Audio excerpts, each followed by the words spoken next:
माँ, मुझे वो मार देगी। वो मुझे मारने के मकसद से आई है।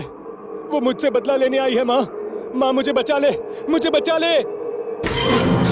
राजवीर पिछले 10 दिनों से बड़ी अजीब हरकतें कर रहा था।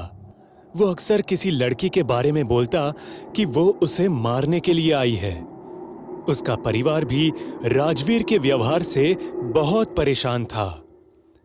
राजवीर अक्सर कहता, अगली पूर्णिमा की रात वो चुड़ैल मुझे अपने साथ हवाओं में उड़ा कर ले जाएगी। लेकिन हर घटना के पीछे कोई ना कोई गड़ा सच जरूर छुपा होता है, जो उस घटना सुनने वाले को खौफ से जमा देता है। राजवीर की इस हालत का अंजाम भी एक ऐसा ही सच था, जिस वजह से राजवीर आज खुद की मौत की तारीख भी जानता था। 1 साल पहले राजवीर पेशे से एक मैकेनिक का काम करता था। जिंदगी बस कट रही थी। उसे बहुत सारे पैसे झट से कमाने का लालच अक्सर रहा करता था। खैर, एक रात राजवीर अपने घर लौट ही रहा था कि तभी उसे एक लड़की फुटपाथ एरिया में डरी हुई मिली। वो उस लड़की के पास गया और बोला, मैडम, आप अकेले यहाँ शाम ढले क्या कर रही हैं? आपको पता है ना, ये रेड लाइट एरिया है। ये जगह रात के समय तो क्या, दिन के समय भी लड़कियों के लिए सेफ नहीं है। मैं उसी एरिया से तो भाग कर आई हूँ। प्लीज मुझे आज रात के लिए पनाह दे दीजिए। कल सवेरे होते ही मैं यहाँ से निकल जाऊंगी। प्लीज। ठीक है, लेकिन किसी को पता नहीं चलना चाहिए। आज रात आप मेरे घर ठहर सकती हो। वैसे आपका नाम क्या है? मेरा नाम प्रेमलता है। मैं यहीं की रहने वाली हूँ। पर ये लोग मुझे जबरदस्ती यहाँ रखना चाहते हैं, और यही कारण है कि मैं इधर उधर छिपकर भाग रही हूँ। ठीक है, आज की रात तुम मेरे घर छुप सकती हो। उस रात प्रेमलता राजवीर के घर ही छुपी रही।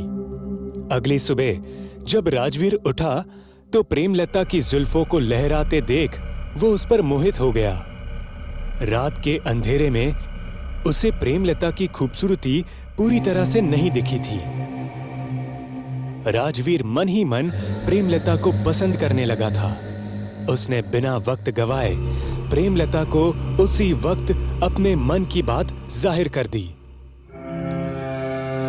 सुनो, मुझे तुम बहुत अच्छी लगी। मैं तुम्हें अपना हमसफर बनाना चाहता हूं। क्या तुम? मुझे भी आप बहुत अच्छे लगे। इस तरह किसी लड़की की मदद करना, खासकर किसी अनजान लड़की की, वो एक मसीहा ही हो सकता है। ऐसे इंसान का हमसफर भला कौन नहीं बनना चाहेगा। इसके बाद दोनों एक दूसरे के साथ बिना शादी के एक ही घर में रहते थे। एक रात की बात है, वो पूर्णिमा की रात थी। राजवीर प्रेमलता को एक सरप्राइज के बहाने एक अनजान सी जगह ले आया। उसने प्रेमलता की आंखों में पट्टी बांधी थी ताकि वो उसके सरप्राइज को देख ना सके। अरे अब बताइए भी, क्या सरप्राइज है? पट्टी तो खोलिए। राजवीर प्रेमलता की आंखों से पट्टी हटाता है। जैसे ही प्रेमलता की आंख खुलती है, उसकी एक तेज चीख निकल जाती है। शमशेर सिंह, तुम? राजवीर, ये आप मुझे कहाँ ले आए? ये तो वही हैवान है जो मासूम लड़कियों की मजबूरी का फायदा उठाकर उन्हें फंसाता है। ये लड़की, ऊपर देख। तू रेड लाइट सेंटर में खड़ी है। तेरे आदमी से मैंने तुझे खरीद लिया है। बहुत भागने का शौक है ना तुझे? अब 4 दीवारी में पूरी जिंदगी भागती रहना।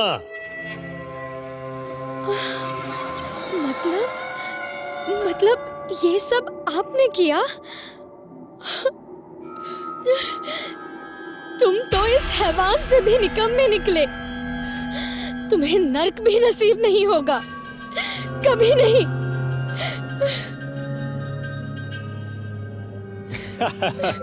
नर्क का तो पता नहीं, लेकिन अब तुझे बेचने पर जो पैसे मिले हैं उससे मेरी जिंदगी स्वर्ग तो आराम से बन जाएगी।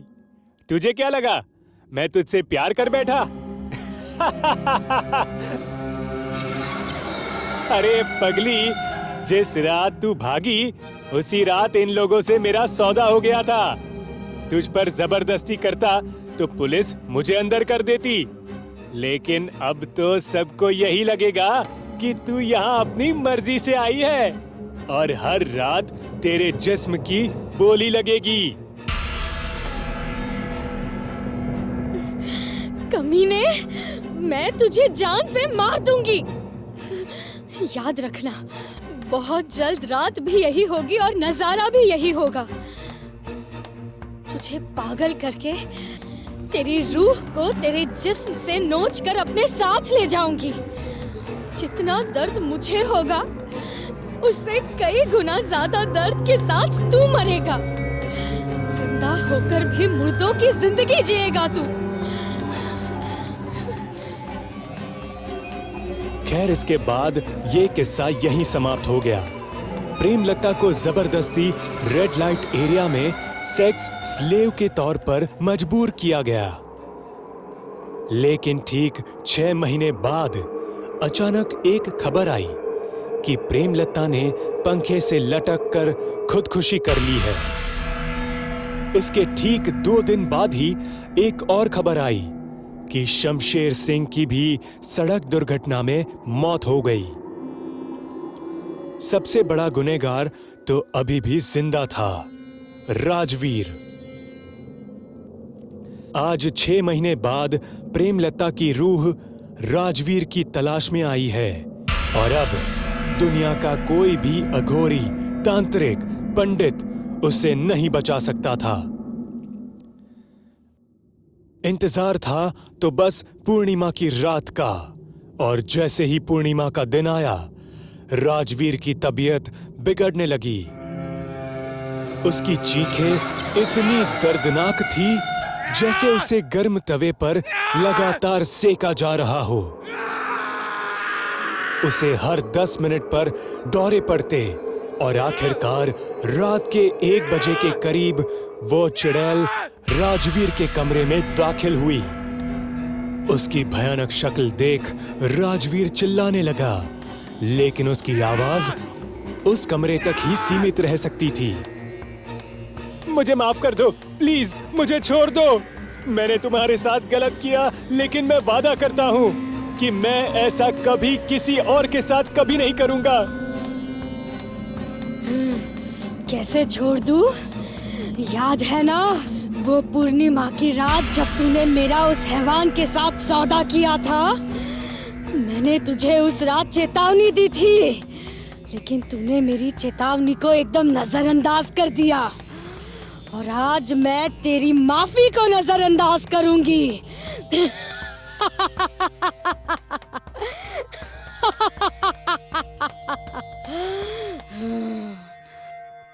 इसके बाद राजवीर की एक तेज चीख गूंज उठी। उस चुड़ैल ने राजवीर के सीने को फाड़कर उसका दिल बाहर निकाल लिया और उसकी रूह को अपने साथ खिड़की से उड़ा ले गई। जब तक उसके परिवार के लोग वहां पहुंचे तो राजवीर का मरा शरीर टुकड़ों में फर्श पर पड़ा था। उस मासूम लड़की का बदला पूरा हो गया। इसीलिए कहते हैं, कर्मा कभी किसी का पता नहीं भूलता, और किसी आत्मा का बदला दुनिया की सबसे खौफनाक मौत देती है। रामगढ़ गांव की एक प्रचलित कथा है। दोपहर के 12 बजे से लेकर आधी रात के 12 बजने तक गांव के बीचों बीच बने एक गुफा से अजीबोगरीब आवाजें आती है। इन आवाजों में इतना दर्द होता है कि सुनने मात्र से दिल की धड़कन तेज हो जाए। इस गुफा के पास से गुजरने वाले हर शख्स को उसका नाम गुफा के अंदर गूंजता सुनाई देता है। ऐसे में इस गुफा का रहस्य जानना बड़ा इंटरेस्टिंग होगा। साल 2013 की बात है, जब दो पैरानॉर्मल इन्वेस्टिगेटर्स अभिमन्यु और रिहांत को इस गुफा का रहस्य जानने के लिए बुलाया जाता है। साहब, इस गुफा का सच होगा बहुत खतरनाक। हम तो आपसे अभी भी कह रहे हैं कि अंदर जाने की जिद छोड़ दो। अरे गोपाल जी, हमारी तो ये ड्यूटी है। हमारा डिपार्टमेंट हमें जो टास्क देता है उसे तो पूरा करना ही है। अच्छा साहब, तो ठीक है। उम्मीद है आप जल्द लौटेंगे। शाम के करीब 5 बजे एकदम गुप्त तरीके से दोनों पैरानॉर्मल स्पेशलिस्ट्स उस भूतिया गुफा के अंदर दाखिल हुए। पिछले 37 सालों से इस गुफा के अंदर से भयानक आवाजें और खतरनाक हरकतें हुई जा रही हैं। एक तो ये गुफा गांव के बीचों बीच आई है, तो ऐसे में गांव के लोगों को इस गुफा के खौफ को खत्म करना ही होगा। और ये तभी खत्म होगा जब अंदर से ये खौफनाक आवाजें और खतरनाक आकर्षण खत्म होगा। अभिमन्यु और रिहांत के अंदर दाखिल होते ही गुफा में उनके नाम के गुस्सैल आवाज गूंजने लगे। चला जा यहां से, मरेंगे दोनों। तुम लोग इस दर्द की दुनिया से बाहर निकल जाओ। अभिमन्यु और रिहांत, मौत की तारीख आज रात 12 बजे।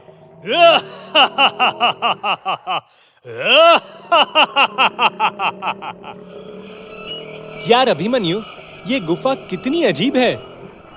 आज तक ऐसा कोई केस हैंडल नहीं किया जहां बेजुबान गुफा धमकी देती हो। दोस्त, भूतिया जगह हमेशा अजीब और खतरनाक ही होती है। बस अब सोचना कम कर और टॉर्च की मदद से पिक्चर्स कलेक्ट कर। रिहांत उस गुफा में टॉर्च के सहारे आगे बढ़ने लगता है और साथ ही साथ गुफा के हर तरफ की तस्वीरें खींचने लगता है। रिहांत को तभी बड़े बड़े कदमों की आवाज सुनाई पड़ती है। यह आवाज उसके ठीक बगल से आ रही थी। वो उस कदमों की आवाज का पीछा करते करते गुफा के आखिरी छोर पर पहुंच जाता है। अब वो गुफा के अंत में पहुंच चुका था। उसे गुफा के अंत में एक दरवाजा दिखाई देता है। उस दरवाजे पर लिखा था, दूसरी दुनिया का दरवाजा। रिहांत मन ही मन में ये सोच रहा था कि कहीं ये दरवाजा दूसरी दुनिया का तो नहीं। तभी उसे उस दरवाजे के पार से एक आवाज सुनाई देती है। रिहु बेटा, मैं तुम्हारा दादा, मेरे पास आ जाओ बेटा। बाप रे, ये कैसा दरवाजा है? ये तो मेरे दादाजी की आवाज है। रिहांत को उस दरवाजे के पीछे से उसके दादाजी की आवाज सुनाई दे रही थी। वो सुनकर रिहांत खुश और इमोशनल दोनों था। इसी इमोशन में वो एक गलती करने जा रहा था। उसने दरवाजा खोलने के लिए हाथ आगे बढ़ाया कि तभी पीछे से अभिमन्यु की एक तेज चीख पूरे गुफा में गूंजने लगी। बचाओ, बचाओ मुझे! अभिमन्यु की चीख सुनकर रिहांत भागता हुआ पीछे गया। इतने सब में तो वो अभिमन्यु को लगभग भूल ही चुका था। रिहांत अभिमन्यु के पास पहुंचा। वो बिल्कुल नॉर्मल खड़ा था, जैसे कुछ हुआ ही ना हो। अभिमन्यु, ये कैसा गंदा मजाक है? तुम अभी चीखे क्यों? अभिमन्यु हल्का मुस्कुराता चुपचाप खड़ा रहा। इसके बाद रिहांत अभिमन्यु को अपने साथ उस दरवाजे के पीछे चलने का इशारा देता है। दोनों उस गुफा के आखिरी छोर पर, यानी कि उस दरवाजे तक पहुंच चुके थे जहां से दूसरी दुनिया का रास्ता शुरू होता है। अभिमन्यु, यार ये देखो, पता है मैंने अभी तुरंत कुछ देर पहले अपने दादाजी की आवाज इस दरवाजे के पीछे से सुनी। मुझे लगता है इसके पीछे मरे हुए लोगों की दुनिया है। तो दरवाजा खोलकर देख लो ना, यूं ही ख्वाबों में पुल क्यों बांध रहे हो? सही कहा, मैं दरवाजा खोलता हूं। रेहांत दरवाजा खोलने ही वाला था कि तभी उसकी नजर अभिमन्यु के शरीर पर पड़ती है। यार, जब तुम इस गुफा में आए थे तब तुमने सफेद शर्ट और ब्लू जीन्स पहनी थी। अभी तुमने काली स्लीव्स और लाल लोअर पहना है। भाई, आखिर तुमने कपड़े कब बदले? तभी अभिमन्यु के दांत बाहर आने लगते हैं। उसका कद बड़ा होने लगता है। उसके हाथ के नाखून बढ़ने लगते हैं और वो अब पूरी तरह से एक डेविल बन चुका था।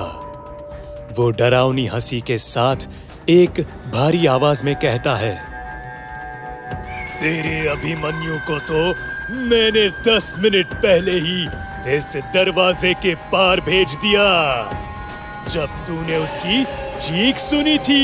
तू तो बस एक जरिया था, क्योंकि शिकार हमेशा इस दरवाजे के पास लाकर ही होता है। मतलब तुमने अभिमन्यु को मार डाला? कोई शक है तुझे? तो जा इस दरवाजे के उस तरफ, तुझे तेरा दोस्त वहीं मिलेगा। जिस दुनिया से तू आया है वहां मरने के पहले लोग रहते हैं। अब तू जिस दुनिया में जाएगा वहां मरने के बाद लोग रहते हैं। दर्द की दुनिया में तेरा स्वागत है।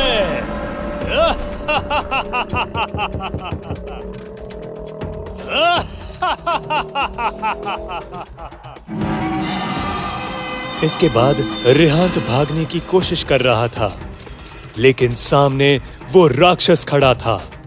अब एकमात्र रास्ता वो दरवाजा था। उसने सोचा कि ये दरवाजा इस गुफा के बाहर जाने का रास्ता होगा। रेहांत ने सोचा कि कहीं वो इस दरवाजे से बाहर भाग न जाए, इसलिए वो डेविल उसे डरा रहा है। रेहांत खुद की जान बचाने के लिए बिना देरी किए दरवाजा खोल देता है। उसे दरवाजे के बाहर एकदम अंधेरा दिखाई देता है। उस दरवाजे के अंदर से रोने और चिल्लाने की आवाजें आने लगती है। बिल्कुल वैसी ही आवाजें जैसे मौत के वक्त परिवार के लोग रोते हैं। रेहांत इससे पहले दरवाजे को बंद करता, एक लंबा सा हाथ उस दरवाजे के बाहर से आया और रेहांत को उस दूसरी दुनिया की तरफ खींच लिया। इससे रेहांत की एक तेज चीख निकल गई और वो डेविल भी जोरों से हंसने लगा। उस गुफा का रहस्य आज तक कोई भी जान नहीं सका है। आज तक कई लोगों ने गुफा के अंदर जाकर उसके रहस्य को जानने की कोशिश की है। जिन्होंने उस दूसरी दुनिया के दरवाजे को खोला, वो हमेशा के लिए उसी में समा गए। जो जिंदा बच गए, उन्होंने या तो आत्महत्या कर ली या तो वो पागल हो गए। उस गुफा का रहस्य आज भी अनजान है। आज 45 साल बाद भी इसका रहस्य कोई नहीं जान सका है।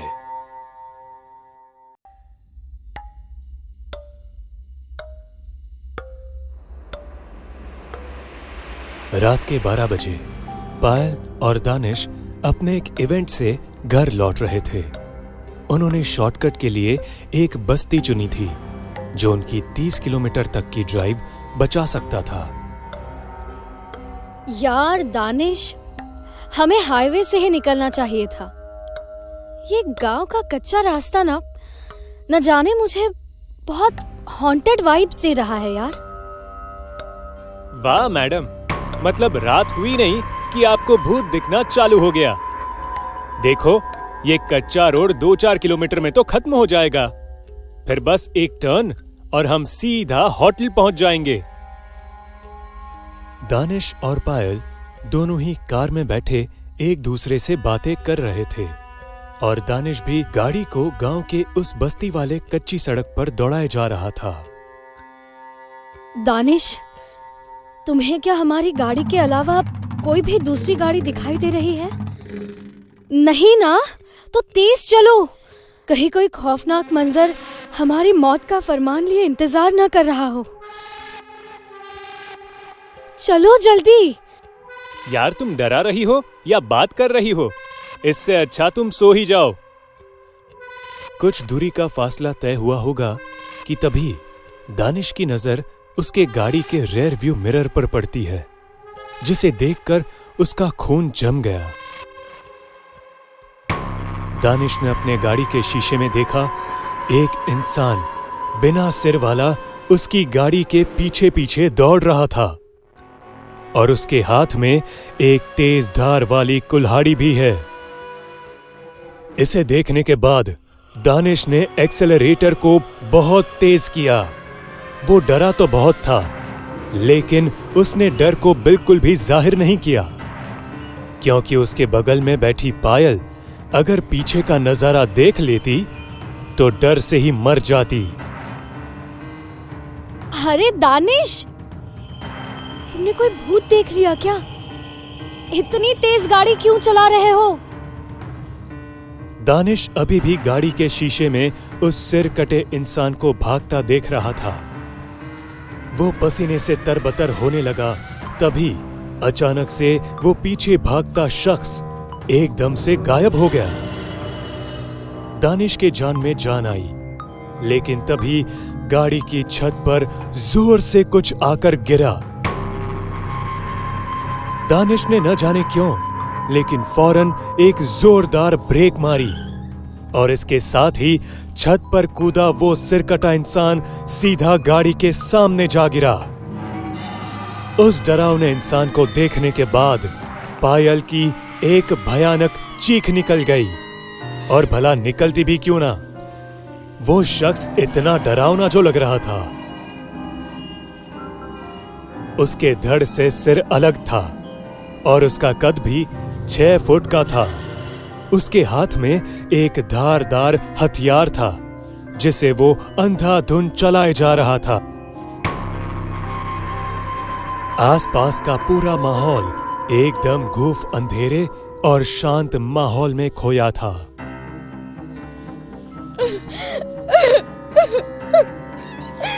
दानिश, मैंने कहा था ना, इस रास्ते से नहीं चलते हैं। ये रास्ता हमें मार देगा।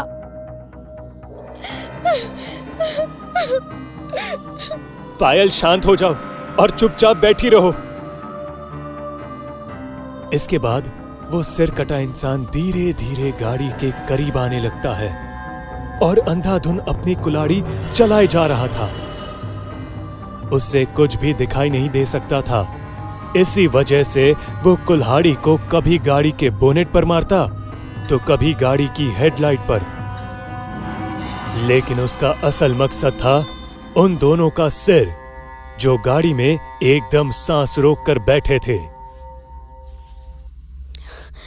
मैं समझ गई इस राक्षस का खेल। ये सिर्फ हमें महसूस कर सकता है। इसे कुछ भी दिखाई या सुनाई नहीं देता, क्योंकि उसके पास सिर नहीं है। तो तुम क्या चाहती हो? मैं ऐसे ही गाड़ी में बैठा मौत का इंतजार करता रहूं कि कब वो आए और मेरा सिर मेरे शरीर से अलग करे और मैं दर्दनाक मौत की नींद सोऊं। दानिश पायल की बातों से बिल्कुल भी सहमत नहीं था। उसने पायल को भागने को कहा, लेकिन पायल गाड़ी के सीट से चिपकी बैठी रही। अब तक वो सिर कटा इंसान शांत था, लेकिन जैसे ही हल्की चहलकदमी हुई कि वो अंधाधुंध भागने लगा। वो दानिश का पीछा करने लगा और दानिश भी चिल्लाते हुए खेतों की तरफ भागा। लेकिन तभी उस शैतान ने दानिश के गर्दन को अपनी धारदार कुल्हाड़ी से काट दिया, जिससे दानिश का बदन खेतों में यूं ही तड़पता छटपटाता रहा। इसके बाद जो भयानक दृश्य पायल के सामने था वो ये था कि इसके बाद उसने एक और खौफनाक मंजर को देखा।